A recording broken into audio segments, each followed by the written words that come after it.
Today's news. Images of the Axe droids to be used for the upcoming mission to Planet Axe are finally released to the public. The mission to the heavily mineral resource planet has raised protests across the city as many believe these riches belong to the Xylans and are not ours to scavenge. Tensions have risen since the announcement that ownership of the Axe droid will be opened up to the general public, promising riches to the owners. The views of the protesters are that the mining of Planet Axe has become a business rather than the expedition for unknown natural resources as it was originally sold to the government.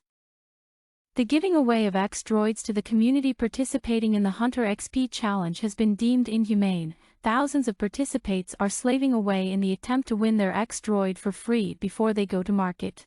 We reached out to the current leader of the challenge, NexDefi, for comment. The following clip contains language some viewers may find disturbing. Listen, I keep telling these people, we ain't living in no centralized galaxy no more.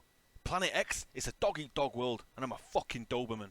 Spread the word. If I see you on the surface without an X-droid, you're as good as dead.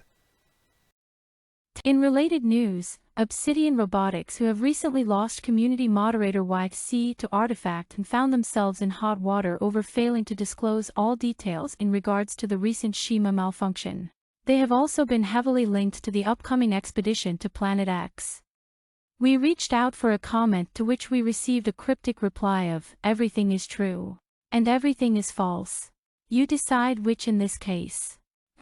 Maybe some PR training over at Obsidian Robotics wouldn't go amiss after their recent troubles.